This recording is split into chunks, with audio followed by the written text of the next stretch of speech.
Hello everyone. It is noon on Tuesday and it is time for the midday meditation. Come on in and join me. I'm excited to see you all. Hey Miss Tracy.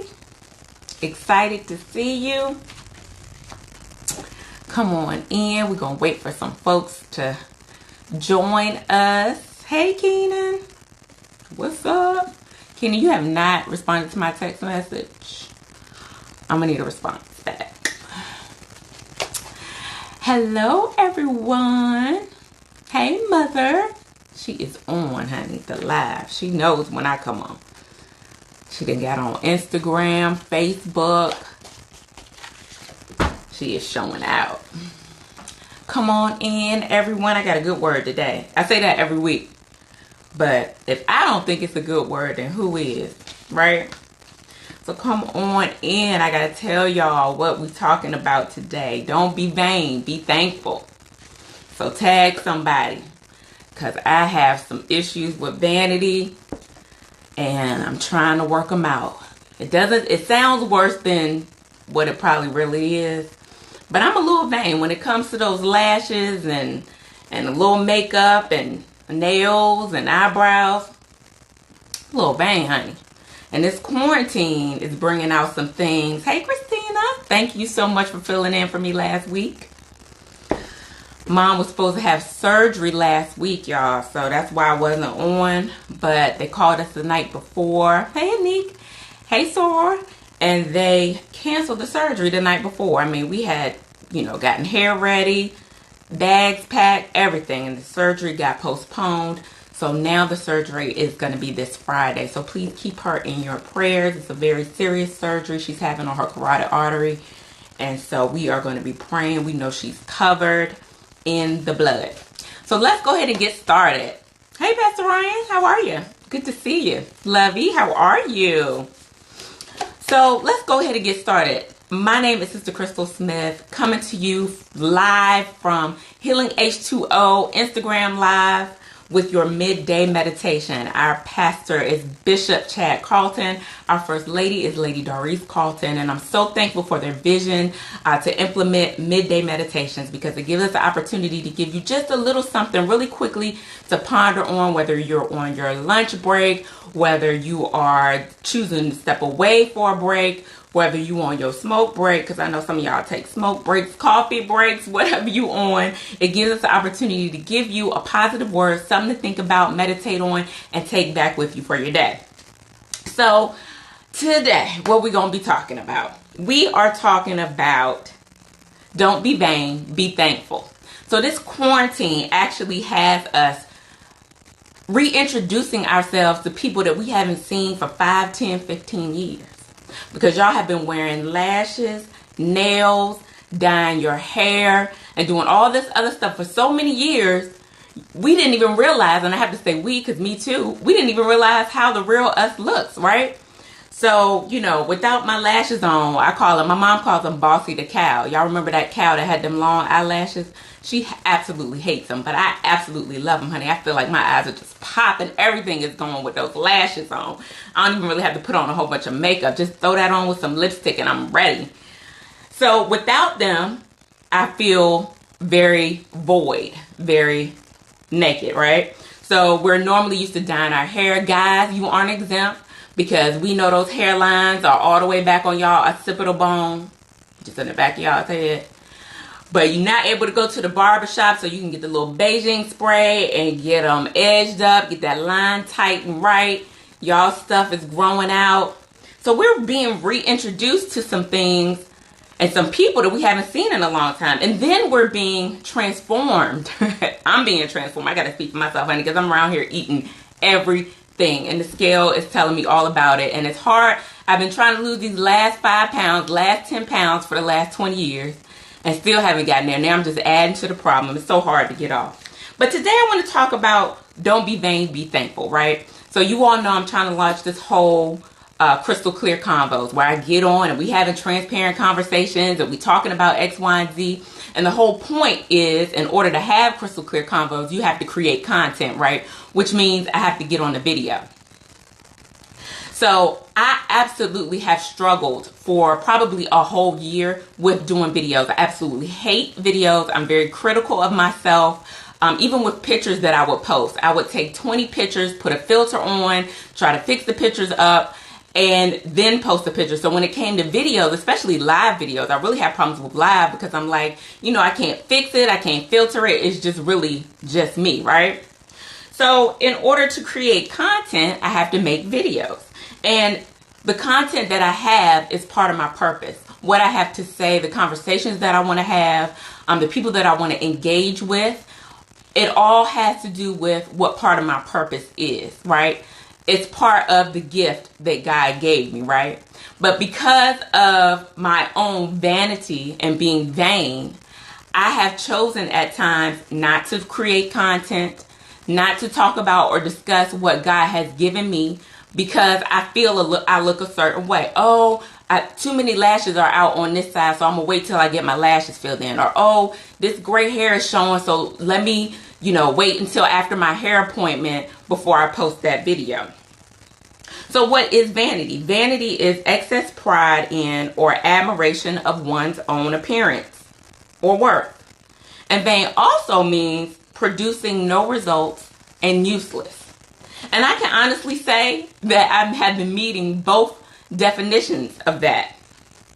So how we look, or when we are more concerned with how we look, and it hinders our purpose and it hinders our productivity, it becomes vanity.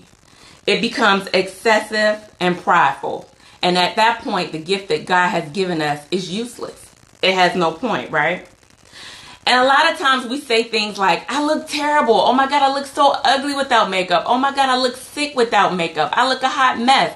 I don't want anybody to see me. I don't want, we covering up, we putting on hats, we putting on glasses. And I just wonder how that makes God feel.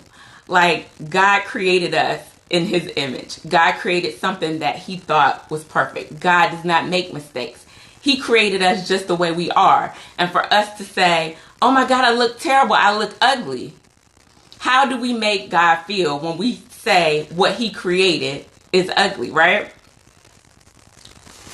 So I kind of liken it to a child. You all have the children. I don't have the children, right? I have a nephew now that I spoil.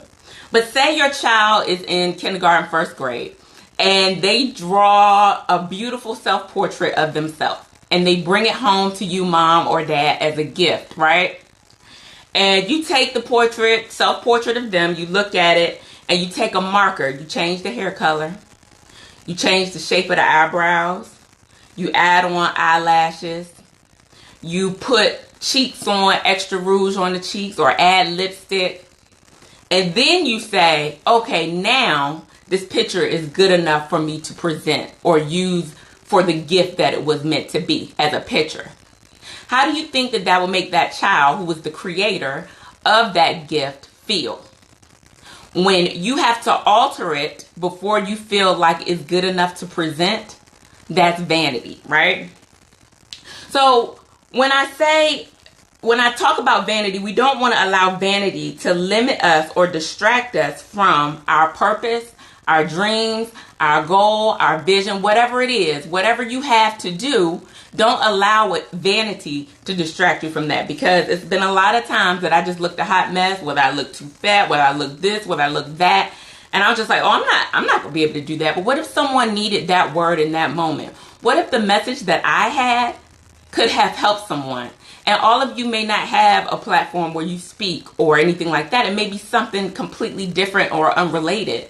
But all of us can relate to when we don't feel our best, we don't want to be seen.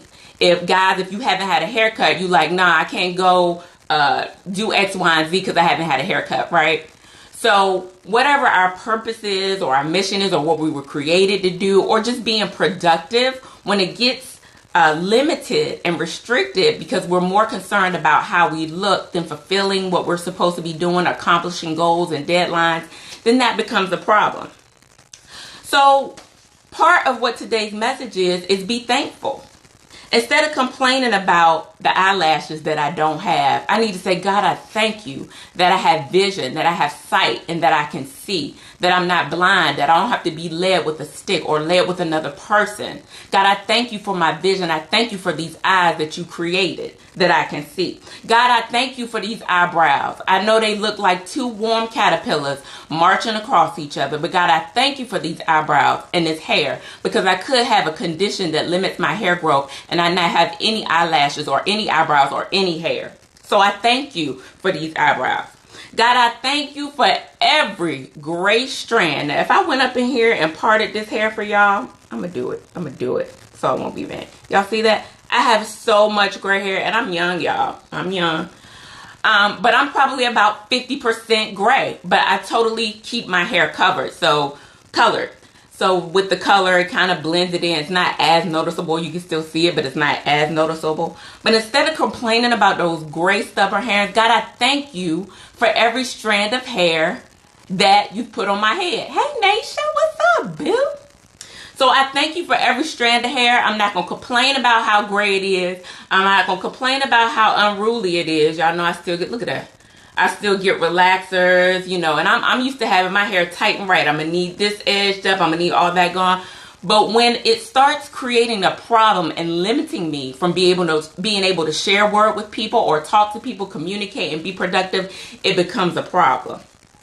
So I thank God for every gray strand of hair. Let's turn our vanity and what we complain about into thankfulness, right?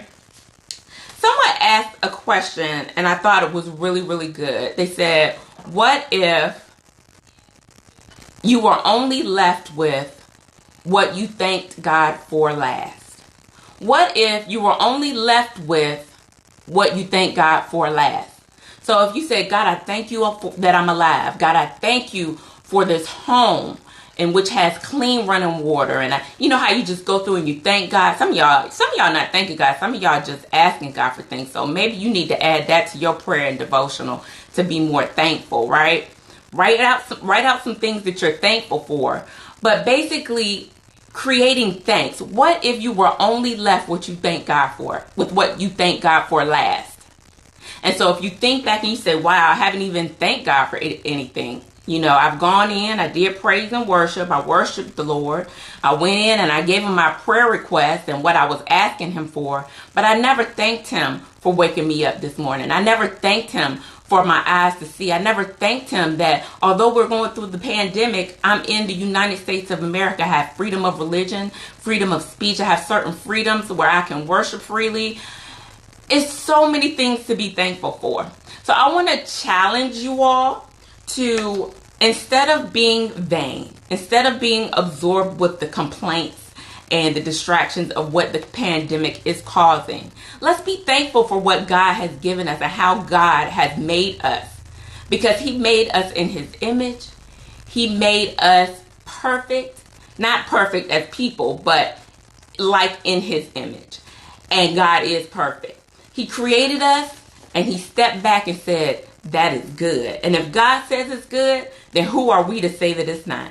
So even if I walk out here and don't have a relaxer, don't have hair color, I'm going to thank God for my hair, every strand of hair on this head.